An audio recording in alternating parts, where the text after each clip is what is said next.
the school science fair. Probably the most memorable time during school, on the same level as getting caught cheating and failing a test, because this is the first time as a kid where you get to experience the crushing weight of stress. So for the people that don't know, a science fair is a school event where students come up with scientific ideas and theories to show off to other kids. But what I left off was the amount of work you have to do. So first, you have to write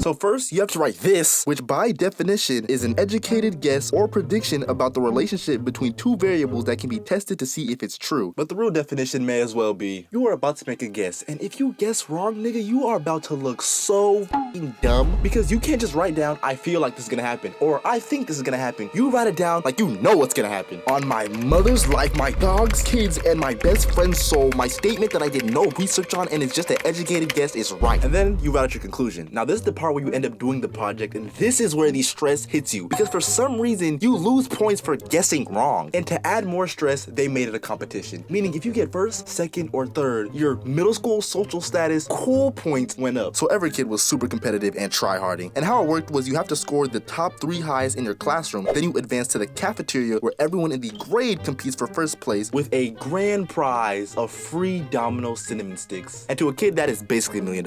And as y'all could probably guess, my salty ass never got top 3 nothing ever. I don't even think I got a grade above a 75 on any of my science projects. And honestly, it's not my fault. The competition is too high. For starters, there's that one guy that just always makes a solar system. Every year, there is always one guy that makes a solar system. Then there's that one guy that just makes something super cool, like a snow cone machine or a robot. And then there's no science paperwork, no thesis, no hypothesis, no conclusion, just a nigga and a robot. Yo, bro, you made this? Yeah. Is it cool? Yeah, bro, it's crazy. What was your experiment? Pardon? Experiment? Yeah, like your thesis, your hypothesis, your conclusion, your science stuff. I just made a robot, bro. Wait, but you won first place. I know, right? I didn't even have to try, bro. If I'm being honest, I didn't even know this was science class. I didn't bring a thesis. Nah, bro, I just built a robot. This was so easy. I didn't even try, bro. Keep it a secret. I bought this from Walmart last night. But guess what? I'm be eating that Domino cinnamon stick. I know that's right. Then there's that one kid who obviously didn't even make their project. Like, they'll have freshly chopped wood from a woodcutter as their poster board. They'll have freshly hammered in nails to keep their project together, which, by the way, is a mini carnival for pets. You really think I'm gonna believe little Tommy, who can barely stay seated in his chair and eats gum off the floor, built this? You have to be a complete dumbass to— oh my goodness, Tommy, this is wonderful. Here's a first place ribbon. Are you dead ass? It says made by your loving parents, mom and dad, on the wood. Then there's the rest of us, the normal kids, which basically means you procrastinate the ever-living life out of your project until maybe 2 to 3 days before the due date. Like, bro, kids aren't creative when it comes to things they don't like. But slap that kid in front of Minecraft, 3 hours later, he's gonna have your dream house built. But since it was science, most kids had some I learned my ABCs yesterday ass project ideas. For example, we had Little Billy, how much sugar is too sweet for me? Or Little Ken, do Pop-Tart flavors affect sweetness or something? I don't know, I just want to eat Pop-Tarts. And to make everything 10 billion times worse, our science fair projects were for a grade. And not just any grade, a major. If you fail this, your mama's gonna beat your and you'll probably fail the class, which will make your mom beat your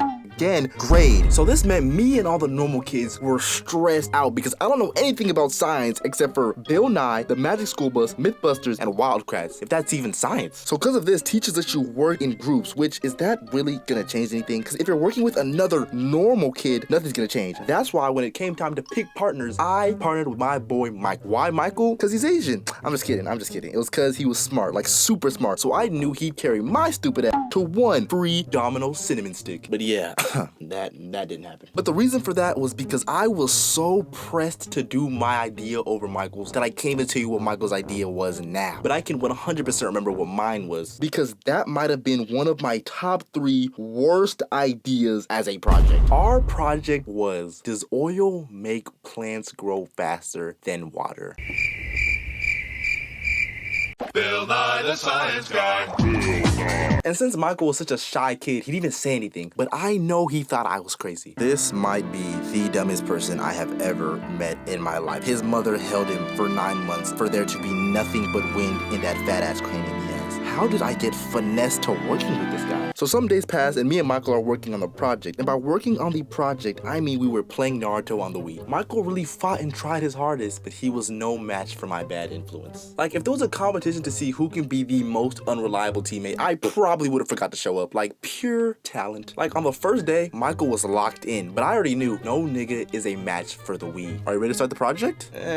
We have time right now. We can chill. No, we should finish it early so we don't have to worry about it later. Maybe you're right. Have you played Wii Sports before though? No, but that game looks boring. Come on, bro. My parents will pick me up in 2 hours. Fine, okay. Last question. Do you like anime? Yeah, I love Naruto. No way. You want to play? So our teacher gave us 2 weeks to do the science project, and me and Michael spent the entire 2 weeks playing Naruto on the Wii. The game was just too fun. But literally a day before the project is due, Michael calls me and says, bro, the project is due tomorrow. What are we gonna do? And to this day, I don't know why I said this. Bro, it's good. I already have it finished. Really? Yeah. Okay, bet. Shit, I am fucked. I'm so fucked. Why did I say that? I've been playing too much Naruto. Think I'm a hero. Shit, I'm not saving nothing. So this started the finish all my work in one night so I don't let Michael down and get whooped mission. So I opened up the rubric the teacher gave us so I knew what I was doing, and this is the moment I realized exactly why she gave us 2 weeks to do this project. This rubric looked like an NFL playbook. I was fucked, but I was still gonna try. So the first thing I needed was a poster board, and mind you, at this time it was 11 p.m., meaning I have to go wake up my African dad to take me to Walmart. I should have just took the 0. Dad,